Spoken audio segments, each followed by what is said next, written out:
Welcome to the shit show. Every single day, a new flavor of fuckery. Cause everybody sucks, you see, and they're dumber than a bag of clots. Monday, bullshit. Tuesday, bullshit. Wednesday, what the fuck? And then 4 more days of increasingly stupid, ridiculous, ignorant, boulder dash, poppycock, bollocks, and fuckery.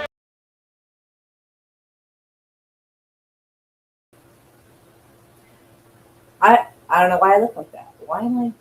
There we go. I don't know what the fuck that was about. Anywho, fucking hot in this house. Holy shit. I hope everybody's doing okay, or at least on the playback. Oh, Kitty, am I allowed to play?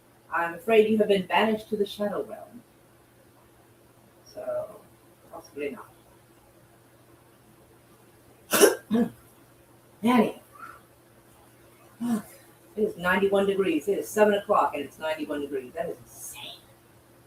That shit is unreasonable. Alright.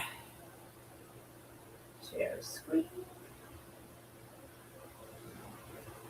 Entire screen.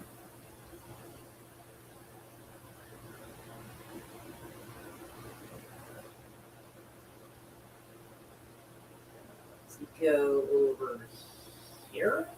Yes. So this isn't some Oklahoma shit, but it's really everybody's problem, to be honest. Hold on. Let me bring my phone up so I can.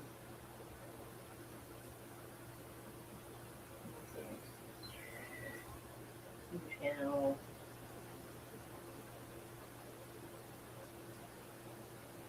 There we go. All right. So this is about the flock cameras, as I'm sure you can see. Well, if you thought the flock cameras were intense, wait till you see what's rolling out next. Flock is officially upgrading its automated drone network called Flock Aerodrome, using their new Flock Alpha drones. This is how they work. Automated launch, drones sit in weatherproof enclosures scattered across cities and countries. The moment a flock camera flags a license plate or detects a sound, a drone automatically launches from its pod. No human interaction is required, meaning that the flock drone is completely autonomous. No human interaction. All drones fly itself directly to the area and scans for the target vehicle, tracking it entirely on its own using AI. I can't tell you what a terrible idea that is. Holy shit. Considering how often AI makes mistakes, this is really fucking bad and insane. Once it has its eyes on the vehicle, an operator at the police or sheriff's department takes over manual flight controls. Here's the hitch. Flock cameras have a history of flagging the wrong vehicles.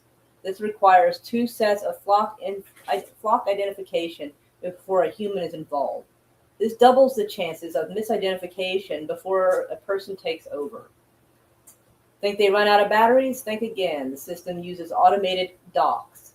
When the drone battery drops, a second drone automatically launches to take over the tracking, while the first one returns to the base for a 60-second battery swap. The camera. This is some Skynet kind of shit. And who decides to implement these eyes in the sky tracking systems? No voters. The public was never asked. The rollout begins in Savannah, Georgia. How soon will Oklahoma begin to use them? Yeah, we're already at the point of no return, honestly. Like, there's, we can fight all we want, and I encourage it, absolutely. But we've already passed the Rubicon, y'all. Like, you can't put the toothpaste back in the tube, you know what I mean? You can't unring this bell.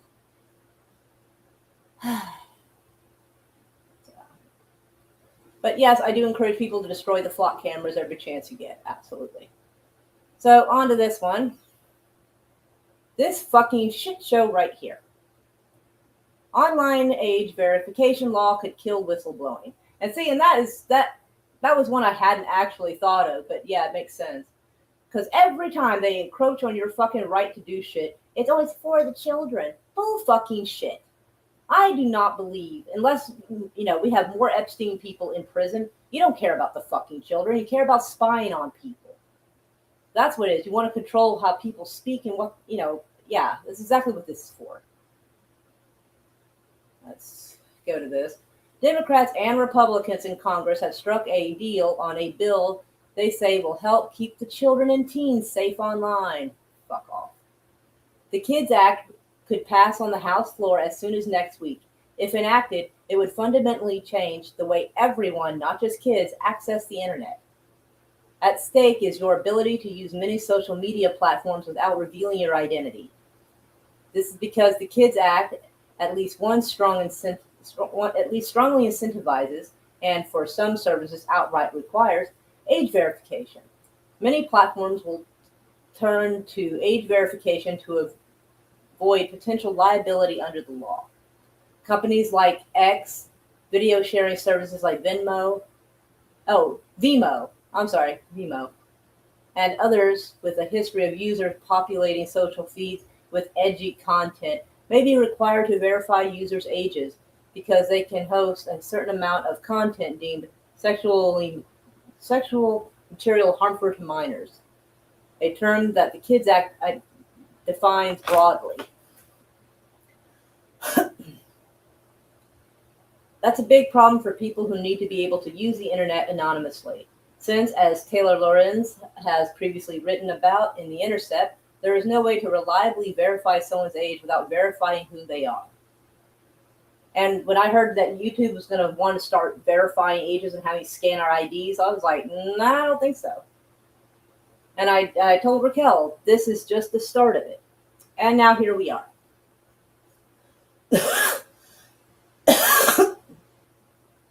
Threats to online anonymity harm everyone, but one group is often overlooked: journalists and the sources who talk to them. Hold on a second. I'm having a little trouble breathing.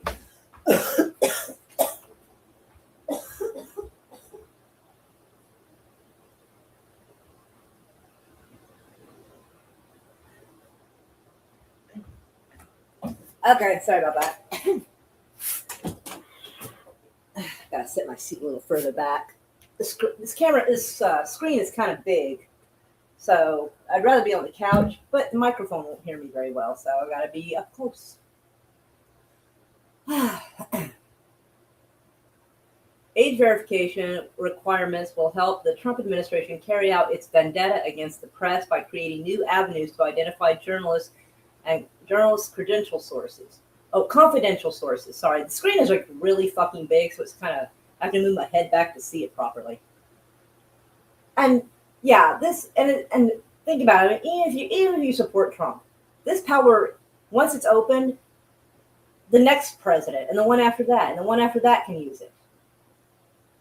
So even if you're okay with Trump doing this, are you going to be okay with it if Hunter Biden runs for office and wins? Do you want him having access to this? You know what I mean? You can't put this genie back in the bottle when you're done. Hello, Lady Mist. Purr.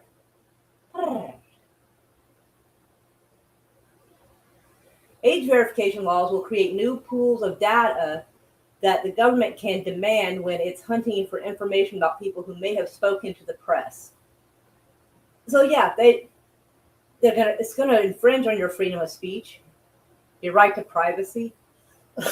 And people are like, well, they need to do this for the kids. Well, maybe the families need to watch their kids better. You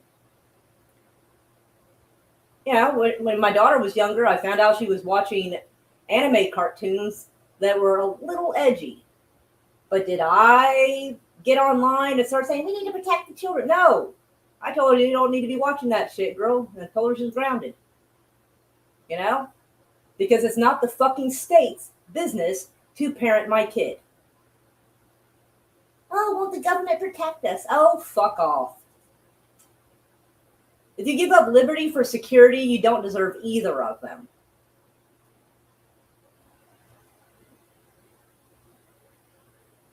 But what if it could skip the journalists and simply demand that tech companies identify sources who may have spoken to reporters using their platform? The risk isn't hypothetical. The first Trump administration abused its authority to spy on journalists to figure out who they were talking to online. I didn't know about that. The second Trump administration has already repeatedly attempted to unmask its critics online and raid journalists' homes and seize the devices she used to communicate with her source. In the face of this risk, using secure communication methods like Signal, by the way, yeah, I think Signal's not going to be so secure anymore. A secure drop can help, but some sources may still reach out to reporters through social media. As a result, age verification laws will create a new pool of data that the government can demand when it's hunting information about people who may have spoken to the press. The most common methods of age verification rely on a collection of government IDs to verify the user's date of birth with certainty. The KIDS Act says it won't require platforms to collect government IDs, but at least some platforms will likely choose this route to comply with the law or offer it as a fallback approach when other methods inevitably fail. But online anonymity isn't assured even if platforms use other ways to verify ages. Even so-called privacy-preserving approaches risk exposing users' identity and undermine anonymity.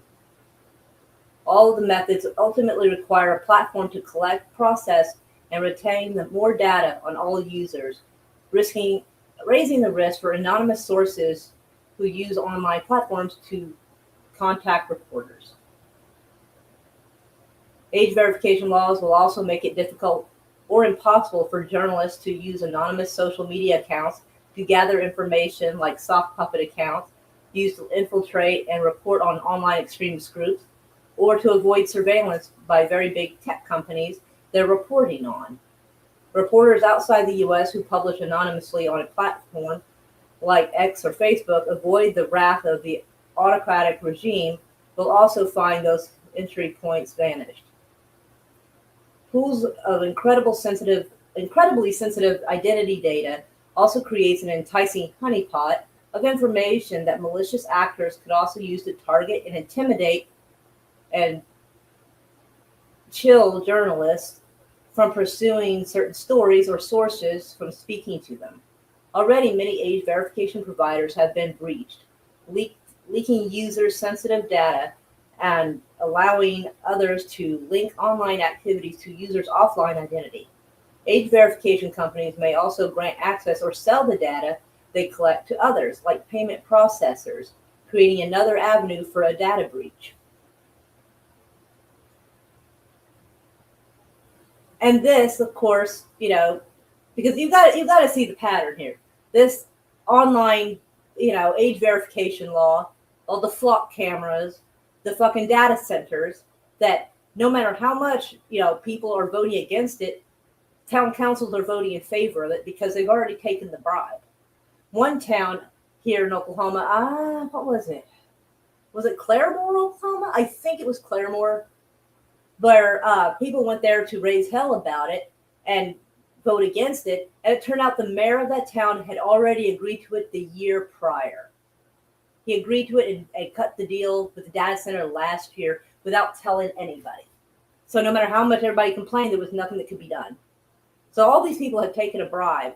You are in a police state. You are in a surveillance state now. There's no way out of it. Like, it's already happened. The only thing you can hope for is an EMP. That's the only thing you could fucking hope for at this point. Like, I always tell people to what the fuck was that? I'll have to go take care of that in a little bit. That scared the shit out of me though. So, yeah. Stupid thing. There we go. Copy.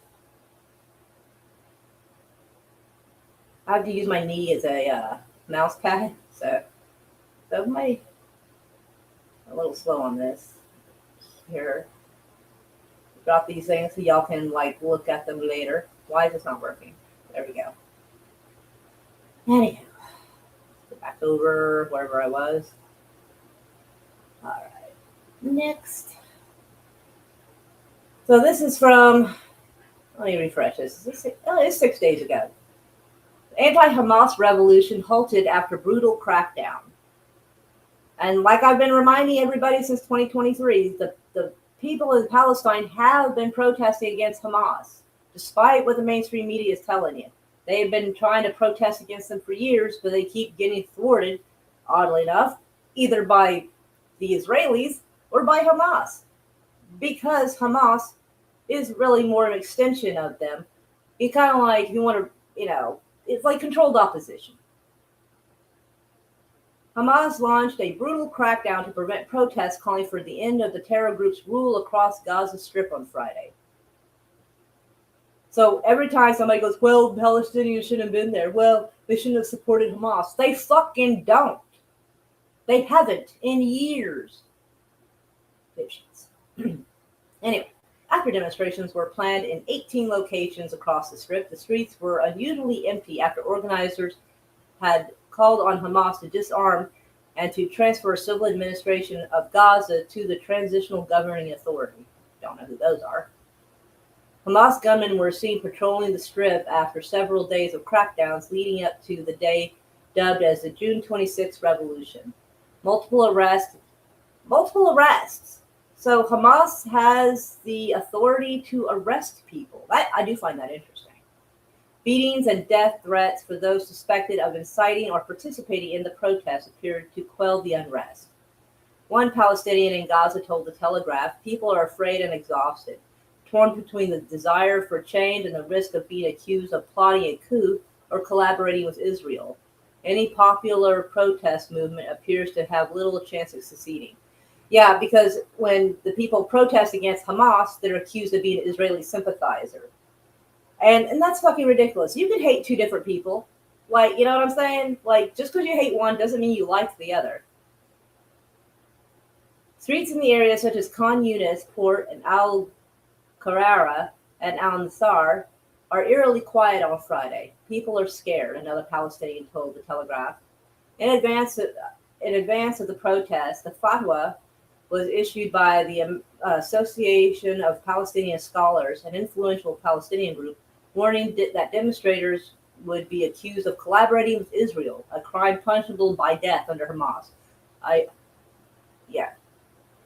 So these people really don't have anywhere else, like anything they can do. They protest Israel, Israel goes after them. They protest Hamas, Hamas goes after them, accusing them of siding with Israel. These poor people are stuck. They're stuck in such a bad, funky spot. Another source on the ground in Gaza told the Telegraph anonymously on Friday morning that there was a Hamas supporter and troops positioned at key intersections. However, they were clearly avoiding any overt or formal deployment for fear of being targeted by Israel.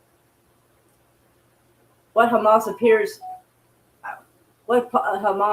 to be concerned about is the possibility that the armed group could exploit the protests to expand their control over additional areas of Gaza, or that Israeli forces could use the demonstration as an opportunity to target Hamas operatives.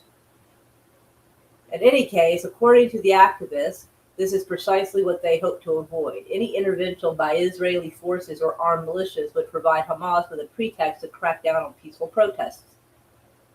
According to Gaza-born Hamed, a Palestinian humanitarian activist who lives in exile in the U.S., the Gaza hospital that became the focus of international condemnation after a deadly explosion early in the war is now being used by Hamas as a center for interrogating, threatening, and detaining opponents.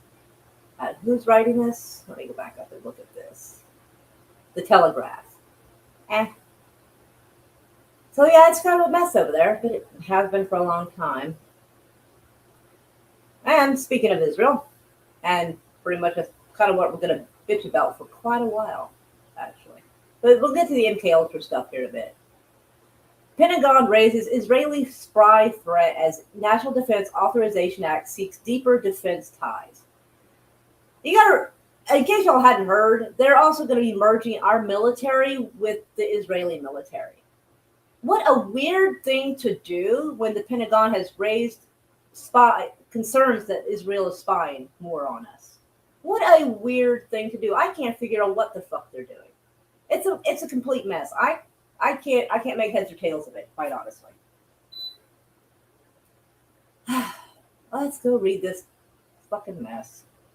The Pentagon's Defense Intelligence Agency recently elevated Israel's counterintelligence threat designation to critical, the highest level in the system. Well, that's not a big shock. The assessment was raised in recent weeks, though officials have reportedly did not disclose the exact date of the change. The designation became public June the 6th. The disclosure sorry, what I'm studying on beeps sometimes, sorry. The disclosure comes as Congress considers legislation that would significantly expand defense technology cooperation between Israel and the U.S. So it seems weird they feel the need to spy on us. Clearly, our American politicians will happily bend over and do whatever they want. So, the U.S. officials reportedly believe Israel intelligence services have intensified efforts to collect information regarding internal American deliberations involving Iran and conflicts in the Middle East. Officials told NBC that those concerns prompted the Defense Intelligence Agency to raise the threat designation. Israeli officials denied all allegations. Of course they fucking did. Of course they did. And it reiterated that Israel does not conduct espionage operations against the U.S. They have before. They have before. Come on. These people lie and gaslight. The White House and Israel have denied the allegations described in the report. So the White House is saying this isn't happening either, but yet they've raised their threat designation. You know what? Fuck these people. God help me. What's this next bit of mess? Oh, I'm about to show you a spy that was arrested by the U.S. and released many years later. And his name is Jonathan Pollard. This guy is a fucking nutcase. Jesus Christ. The man is insane. In fact, let me see if I don't think you'll be able to hear it. I need to do something to let you hear it, though. Why am I having issues here with? Oh, hold on. Let me do this. Share screen. Window. There we go. This should allow you to hear it. Get rid of this. Let me make sure it's showing correctly on here. Yep. All right. So if you're ready, I'll play it. Of that, I was criticized very heavily for opposing the ceasefire, the American imposed ceasefire in Lebanon on us. And I was told by certain people in the government, look, we didn't have choice because we were being threatened with a complete cutoff of arms. So I listened to this, and the individual telling me this said, you don't believe this? Or what? I said, well, I believe that the Biden administration, as I called it, did threaten us. But I said, you're mistaken if you think there's never a choice. There was a choice. He said, well, what? Is it to have our weapons cut off? I said, no, let me bring you back to October 1973, during the Yom Kippur War, when Henry Kissinger instituted an arms embargo against us. He stopped the aerial resupply of our army at that point to extract diplomatic concessions from us. And what happened? What happened was an A4 Skyhawk was parked at Tel North Air Base with some interesting weapons under its wings. And we told the Americans, take your eye in the sky and take a good look at the airplane that's on that runway. And the next day, the airlift started. So the guy that I was talking Which to Israel, the arms air. So in other words, we threatened their. We threatened to use unconventional weapons. I'll leave it at that. And so he said, is this what you want us to threaten now? I said, absolutely, except this time I want us to go forward with it if not. Right there. because in 1973, the Israelis threatened to nuke us. That's what they mean by unconventional warfare or unconventional weapons, to nuke us.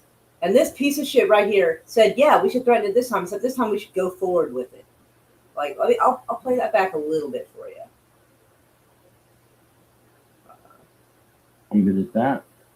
And so he said, is this what you want us to threaten now? I said, absolutely, except this time I want us to go forward with it if necessary.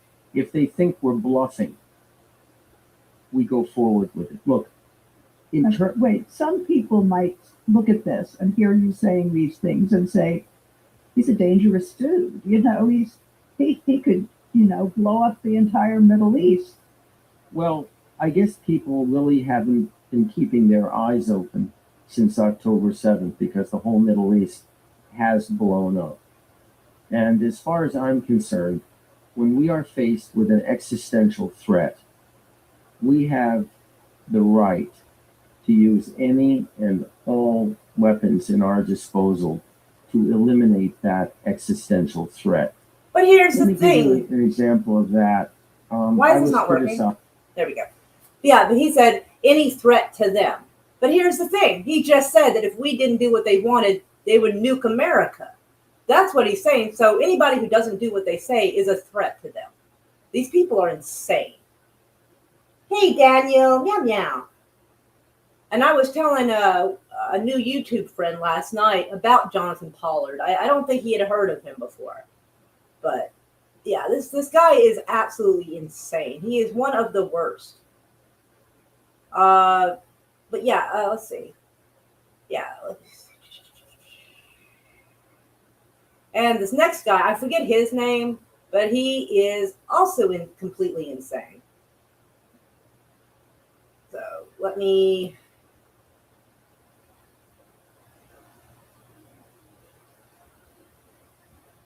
Will you be able to hear it? I guess we'll find out if you can hear it or not. Hold on. I'm having trouble with the mouse again. This is not negotiable. And it does not depend on superpowers or the public opinion. And if they keep pushing Israel to the corner, they are the ones who are going to suffer the most. Israel hasn't used everything that it has.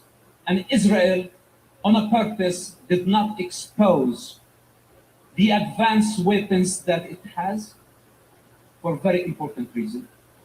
We don't want the enemy to know what we are having. And now, at this point, we're just playing around. So this is the clear message to those who think that they can annihilate Israel. Behind Israel is existence, is the creator. Israel is not coincidental. I try not to, sorry for the long answer, please. I try not to use God because God could mean anything for anybody. But if they think the Israeli survival, 5,000 years, 5,000 years, they need to rethink.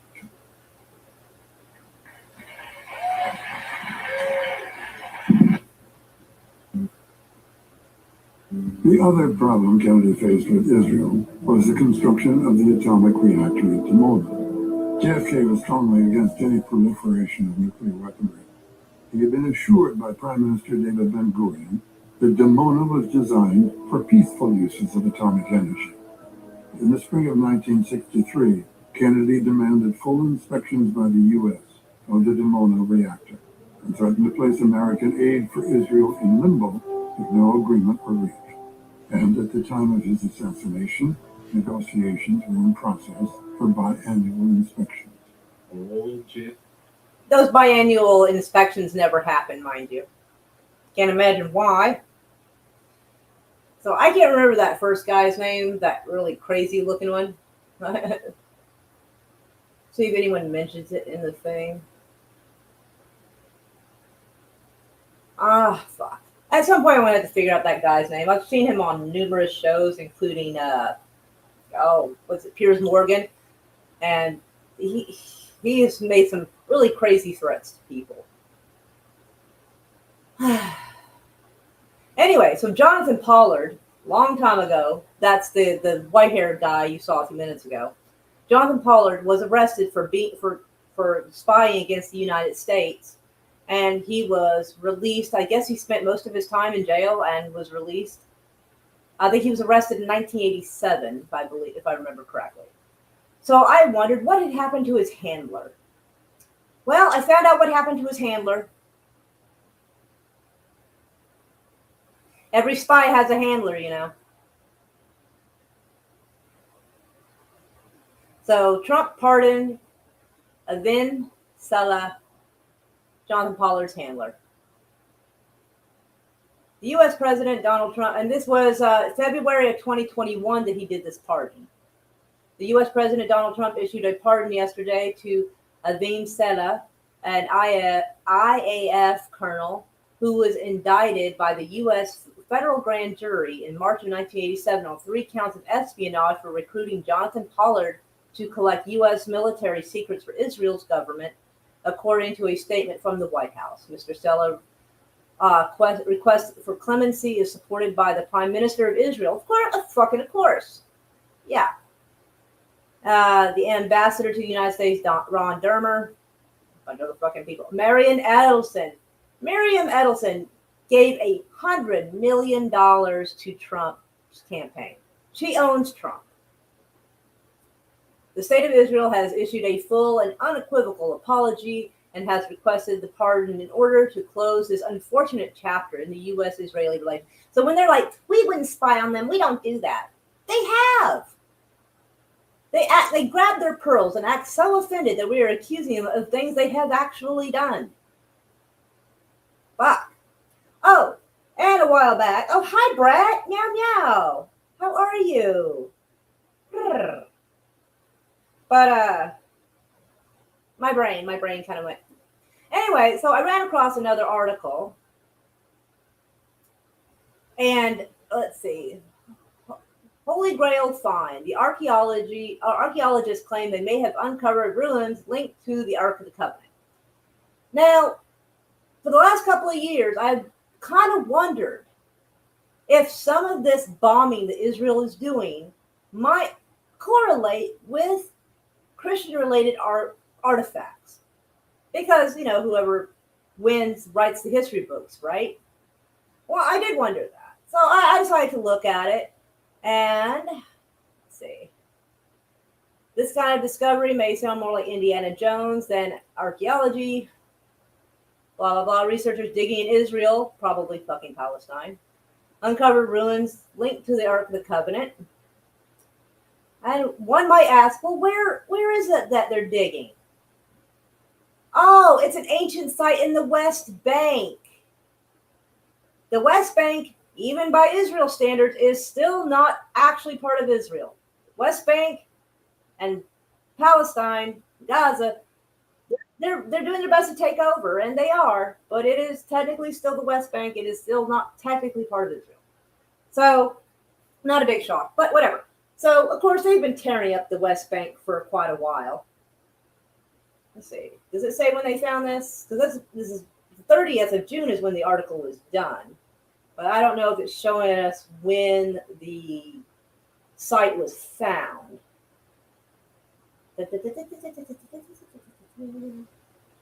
Not seeing it. Oh, so like in 2025. Okay. But I suspect that they have been tearing this shit up for a while because they're looking for different things. Like, I found this. Aramaic inscriptions, and this is from June 27th, reveals Christians sealed a Roman Mithras temple 1,700 years ago. And guess where it's located?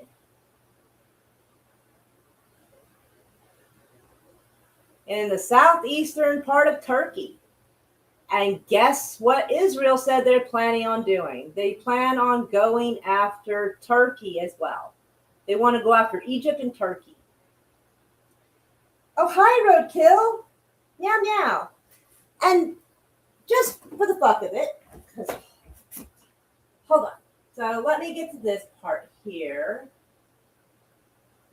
Copy. Let me go open a window.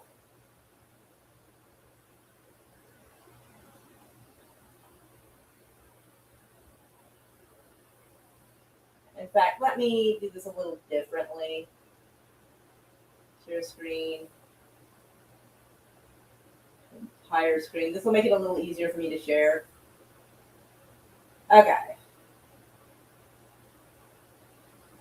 All right.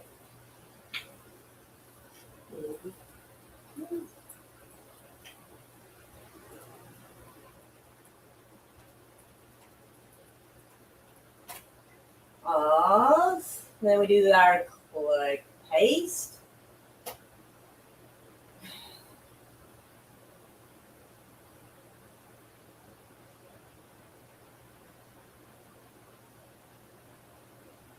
Is Turkey Israel's next target? News.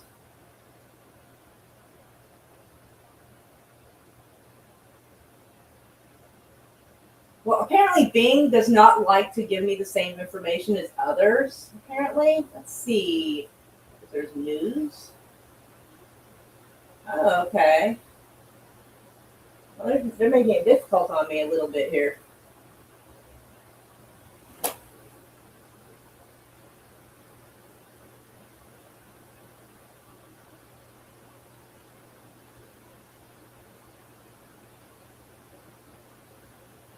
Well, apparently they've also gone. Israel apparently earlier this year seized a Crusader-era castle as Netanyahu orders,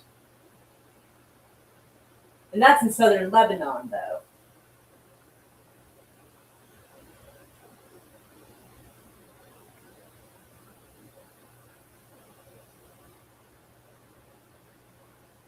So, and this, like I said, this one's in Turkey, and Turkey is next on the list for Israel to go after. And I think they said they wanted to go after Egypt. So I guess I'll ask, has there been any recent Christian artifacts found in Egypt? Has there? Oh! Yeah, let's see. Oh, okay. So in 2026, January 2026, apparently they found a Byzantine era monastery dating back to the 4th and 7th century. Uh-oh. And apparently a communal life for early Christian monks in Upper Egypt. Upper Egypt is pretty much right next door to Palestine and Israel. So how much you want to bet that's what their next target's going to be? So kind of funny how that works. So they're using this partially not only as a land grab, but they're doing it so they can find these Christian artifacts. Because if you have all these ancient artifacts, you can help control the history. You control the history, you control the narratives.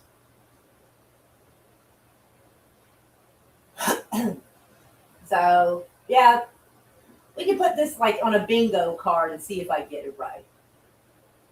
Anyways, so on to the next bit of bullshit that's going on in this world. Bombshell claims raises fear that CIA's secret mind control program is still experimenting on Americans. If you remember, about 3 weeks ago when I did a live stream, I said that most likely they were still doing it because they had raided Tulsi Gabbard's office for the files. And just as a reminder, where the fuck is it? There. This is from 3 weeks ago. And I was talking about it, and I said there is no way that they would be raiding the files and taking them from her office unless it was still relevant. And it would only still be relevant if they were still fucking doing it. I told you these people are shiesty as fuck. All of them.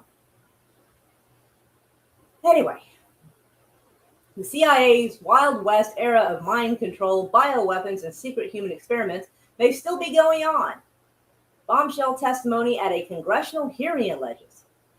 On Tuesday, the House Oversight Committee heard from 2 experts who have investigated the actions of the secretive government program known as MKUltra that was exposed to the American public in the 1970s. MKUltra was led by a chemist and a spy master, Sidney Gottlieb, I guess, and allegedly included 149 projects from 1950 to the 1970s. The program drugged Americans without their knowledge in an effort to develop a procedure and chemicals that could be used during interrogations during the Cold War, weakening individuals and forcing confessions through brainwashing and torture. They do say oftentimes torture does not get you accurate results. Stephen Kinzer, a senior fellow at the International and Public House of Brown University and investigative journalist, Tom O'Neill, warned House members that the sinister CIA experiment could still be happening in secret decades later. I 100% believe it. There have been enormous advances in cyber technology and neuroscience and artificial intelligence. Covert agencies may have access to the tools for mind control that Sidney Gottlieb could not have imagined. O'Neill added, it is happening today. Oh, is it happening today? Did it continue? I don't know. I can't imagine that it didn't, though, because the technology they worked to establish over a 20 to 25 year, 25 years, spent more money than any operation the CIA ever conducted and was successful. I imagine it's being used. I just have no evidence. During the hearing, members of the House Oversight Committee openly questioned whether the alleged MKUltra program experiments to turn ordinary citizens into assassins had been secretly continued and used to target political figures such as Donald Trump.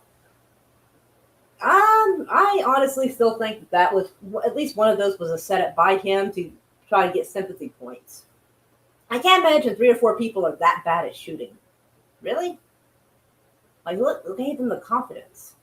Gottlieb believes that to implant a new mind into someone, researchers first had to destroy the one that already existed. Subjects included criminals, mental patients, drug addicts, army soldiers, and ordinary citizens who were given drugs without their knowledge. According to the congressional testimony, MKUltra consisted of 149 sub-projects operated across more than 80 institutions and involved 185 non-government researchers. The CIA secretly funded hospitals and research facilities so unwitting patients could be used as experiments. The American people deserve a complete record, Kinzer told lawmakers. The victims and their families deserve acknowledgement, accountability, and justice. Absolutely they do. And here, this is Tom Burchett, and someone's asking him about what he thinks of it. I don't know if you can hear it. Really good in there. Thanks, Dave. Blind hog gets an acorn every now and then. Just leaving hearing on MKUltra. If you don't know what that is, it was the program the CIA used to. They're giving people acid and mind control, and they claimed they weren't doing it. And then they got sued, and they found out they were doing it. But now they say they're not doing it anymore. So I guess my question was, which lie do we believe? What are the possibilities that what we've learned in MKUltra, now that it has advanced so much to algorithms and the computer and getting the loners, that some of these loners could, through this just mass propagation of whatever you're doing, could cause someone to maybe take a shot at a president?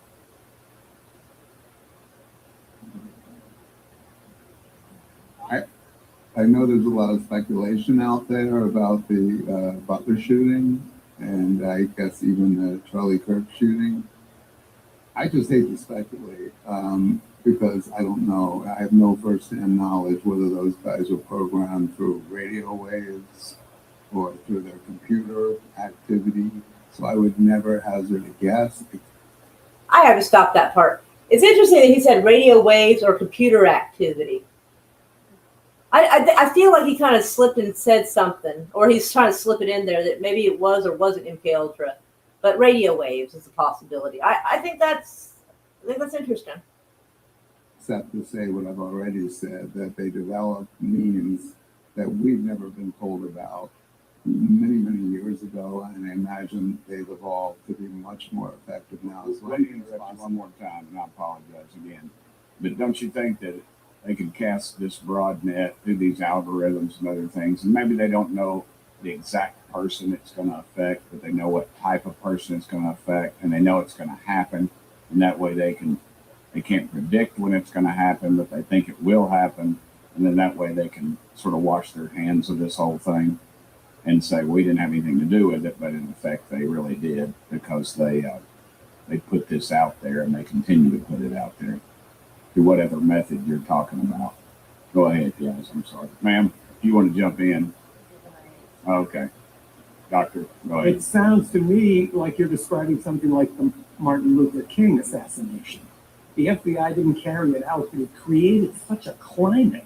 There's denouncing King as the most dangerous man in America and putting out all this material about how he was helping communists.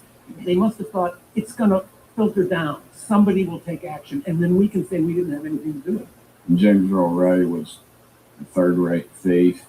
He made an incredible shot, 1 foot on a commode, 1 foot in a bathtub, leaning out of a window, basically. And the next day, or that afternoon, all the shrubbery was cut in front of the flop house he was staying in. There's a lot on that one that will never be discussed. I had some friends that were there, so Wow. I guess I'm on pretty close to firsthand knowledge. But yeah, I'm sorry. I'm probably going to get audited when I walk out of the room.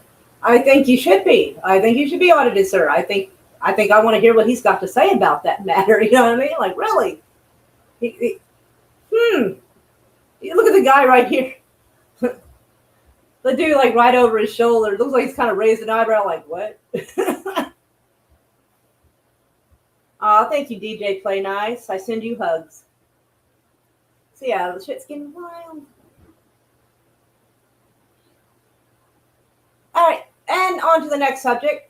And technically, I have to be careful and not say some things out loud, but I'm sure you can guess what I think. So, an outbreak should formally end on July 2nd. Wow, that was fucking quick. And don't you love it? They have it like on the calendar. Like, oh, we should be able to stop this fear propaganda right about here. Look at that. How tidy of them. Oh my God. And I mean, honestly, they got made fun of so much when they started talking about this outbreak and all this. And you should see the comment section everywhere. It was hilarious. We're not falling for this again. Haha, nice try. Someone goes, where's Bill Gates at? Like, they were fucking great comments. They were great. They realized that nobody was taking their shit seriously anymore. And I love that.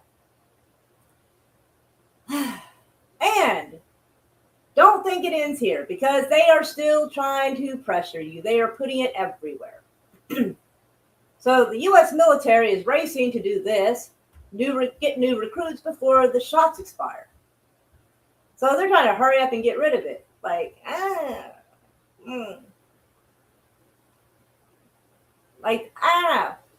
So they're pushing for this, even though for a while they were saying they would leave the soldiers alone, they wouldn't force them to do it. Now they're going back to forcing them to do it. Yeah, they had a 2-month halt on forcing them to do it. And since the shots are going to expire soon, they're going to try to basically force them to take them before it happens, which I think is ridiculous, for one. But just to show you the hilarity of the shit they're trying to push, look at this propaganda. I mean, what is this from? What the fuck is this? There we go. Shingles shot may offer protection against dementia. What? Oh my God. I feel kind of certain that it probably fucking doesn't. I think they're just not selling enough of that shot. They want to make their money. So they're trying to convince you that chickenpox shot, basically is what it is, will protect you from dementia. I find that so fucking unlikely. But they're really, I've been seeing a lot of articles like this where they're really trying to sell it. There was one, oh, actually, I'm about to show you the next one, the next bit of propaganda. We all know what we've learned since 2020. We already know we've lost some people to it. But look at the goddamn audacity of this one. Tied to lower risk of heart attack. Well, I looked it up to find out what caused the majority of heart attacks.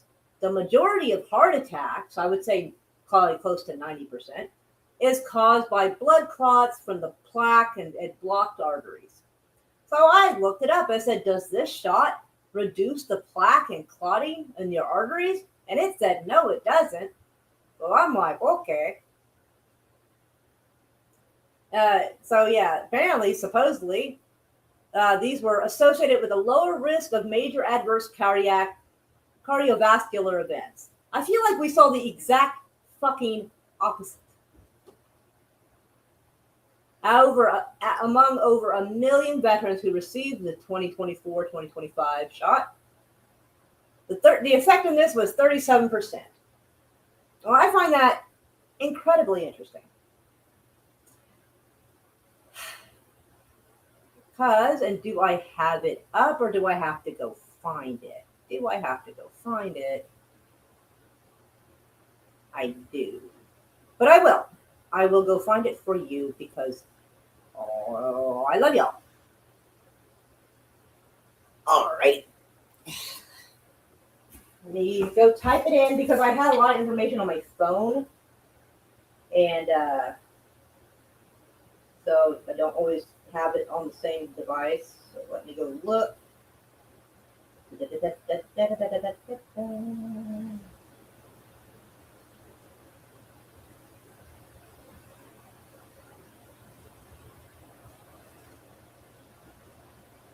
Okay. All right. See.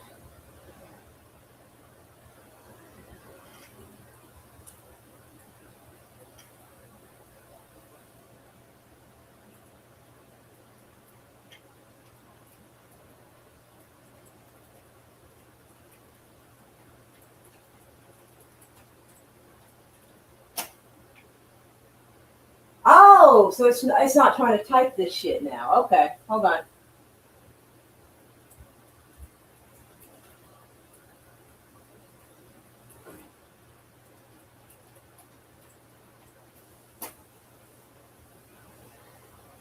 Well,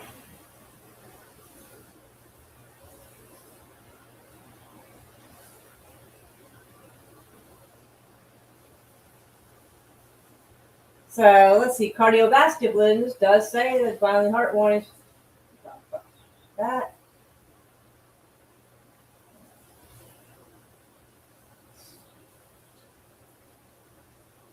Stanford agrees with me on this one. It can cause heart issues. I mean, we all know this, though. We got all this saying that. And then they have the audacity to tell you that its effectiveness was 37%. Here's what I'm curious about. So it says it reduces your chance of major cardiac events, yes? And this was in 24 and 25. This was done. And the effectiveness was 37%. That's kind of a short amount of time to find out if it did any kind of good for someone's heart, right? I mean, wouldn't that be something that's like a long-term study? But, you know, fuck these people. Anyway, and my last bit that I'm going to bitch about, honestly, this article should have been back over with the Israel stuff, but, you know, it isn't because I'm silly. Let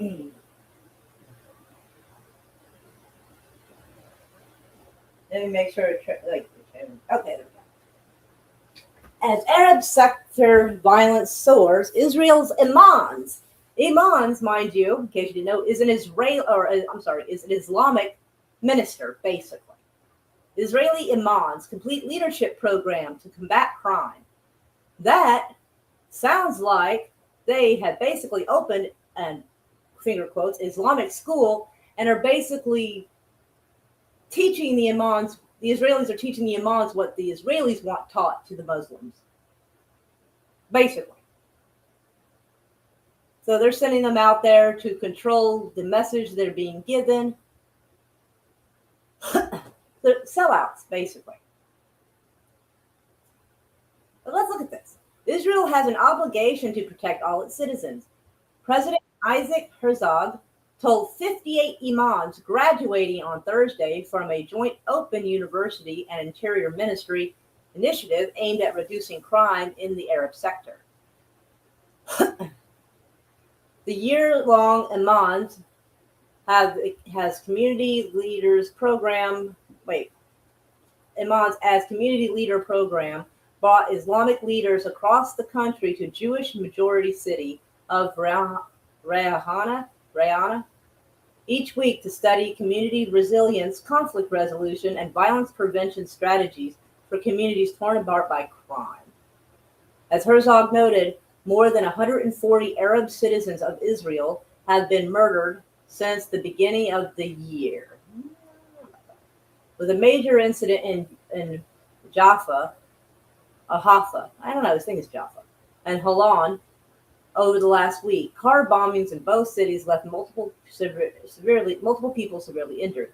A 6-year-old boy was among those wounded in Jaffa explosion, and same explosion that killed his father. Herzog greeted the graduating imams in a small auditorium, exchanging warm smiles and handshakes. Violence is not a fact of life, the president said, telling that the graduates that are completing the program at a critical moment for Arab society. Herzog said Israel had an obligation to confront the crime crisis and could not continue to view itself as progressive while allowing the bloodshed to continue. Considering how much bloodshed Israel's caused, the audacity is wild, but okay. We need to bring back the quiet to the streets, Herzog asserted, describing the current situation as unbearable and promising that Israel's wider society was willing to struggle alongside its Arab citizens to it. What a load of horseshit is this? This is like the Ku Klux Klan opening a college for black people. What do you think they're going to be teaching them? You know what I'm saying? Like, I mean, they're teaching foxes to take over the hen house is what they're doing. And don't think for 1 minute they haven't done something similar in America. They have control of your clergy here too. Your colleges that teach your clergy members, don't think there isn't some control in what that is being taught. So that way they can neuter their churches and have weak congregations and weak leadership. Regrettably, violence continues to claim victims almost daily and harms citizens' ability to lead safe, normal lives.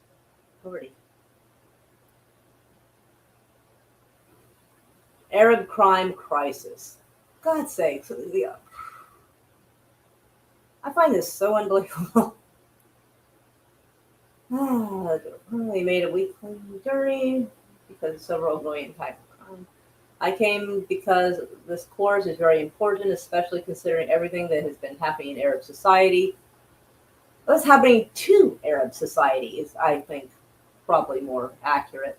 Anyway, but I will drop this in the comments so you can go and look at it at your leisure.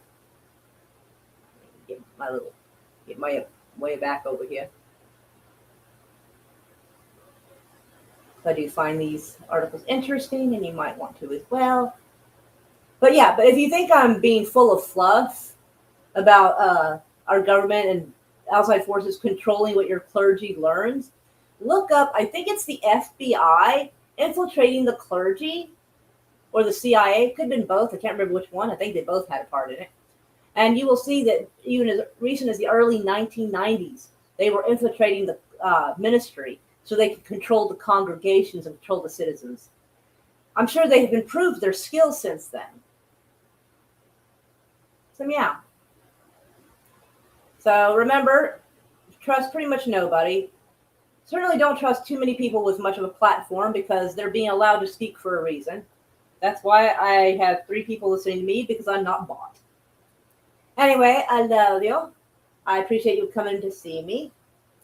Sending lots of hugs to Lady Nist and Ruben and Daniel and Brett and Roadkill and DJ Play Nice. So lovely to see y'all. I love y'all and appreciate you. Let me get our little song going. We have a little, play our little music. They all have, they do. My agenda is to wake everybody up as best I can. That is my agenda. Do I want to watch the world burn? Mostly just DC, honestly. That's mostly where I want to see it. But meow. But I love y'all. I'm trying to make this mouse work on my leg because I don't have a mouse pad here.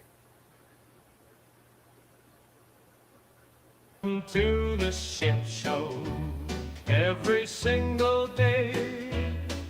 A new flavor of fuckery, cause everybody's such, you see, and they're dumber than a bag of clots. Monday, bullshit. Tuesday, bullshit. Wednesday, got the fuck. And then 4 more days of increasingly stupid, ridiculous, ignorant, boulder dash. Whoops, forgetting how to work this.